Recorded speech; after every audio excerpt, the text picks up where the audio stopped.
nostri tempi.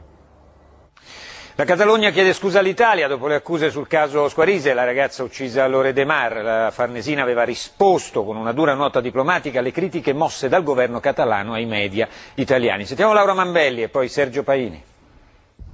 Se lo sono fatto scappare. Come sta lavorando la polizia catalana? È nel giorno drammatico del ritrovamento del corpo di Federica che i toni diventano quasi violenti, con i legali della famiglia che attaccano gli inquirenti spagnoli. Da giorni più volte era stato espresso dubbio, malcontento, spesso irritazione anche da parte della stampa per il modo di condurre le indagini. Abbiamo provato molta amarezza per queste critiche, ci dice oggi uno degli investigatori che vuole restare anonimo e aggiunge: l'assassino è stato però catturato e se qualcuno crede che non lo sarebbe stato senza la segnalazione dei suoi amici di Tarragona, da cui aveva trovato rifugio, è perché non sa che non abbiamo mai perso le sue tracce. Il pub Beach and Friend e gli altri locali frequentati dalla ragazza, l'albergo di Federica, tutto era stato in realtà passato al setaccio più e più volte, ci dice il direttore dell'hotel dove la ragazza alloggiava. Sono venuti ad ascoltarci, a farci domande, a perlustrare la sua stanza più e più volte, ogni giorno dopo la scomparsa. La polizia è tornata qui.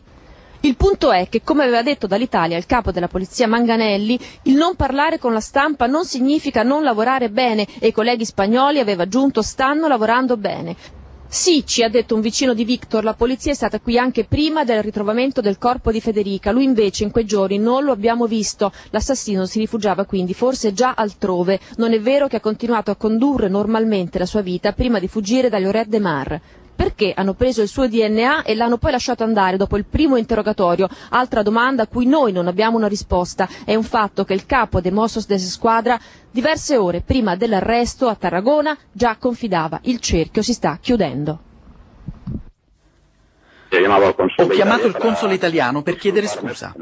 Quello che è importante è l'opinione del governo catalano, che non solo non condivide le posizioni del signor Boada, ma, ribadisco, chiede scusa al governo italiano.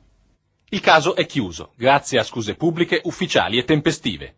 L'esecutivo catalano si salva in corner. Il responsabile degli interni della regione autonoma si dissocia totalmente dal suo numero 2.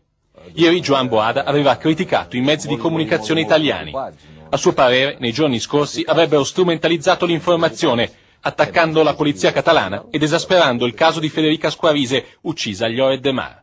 Una tragedia familiare servita a distrarre l'attenzione dai problemi di politica interna. Una tesi sconcertante, l'ennesima gaffe di un esponente politico spagnolo nei confronti del governo Berlusconi. Il nostro Ministero degli Esteri aveva protestato formalmente per questa indebita e inammissibile interferenza negli affari interni.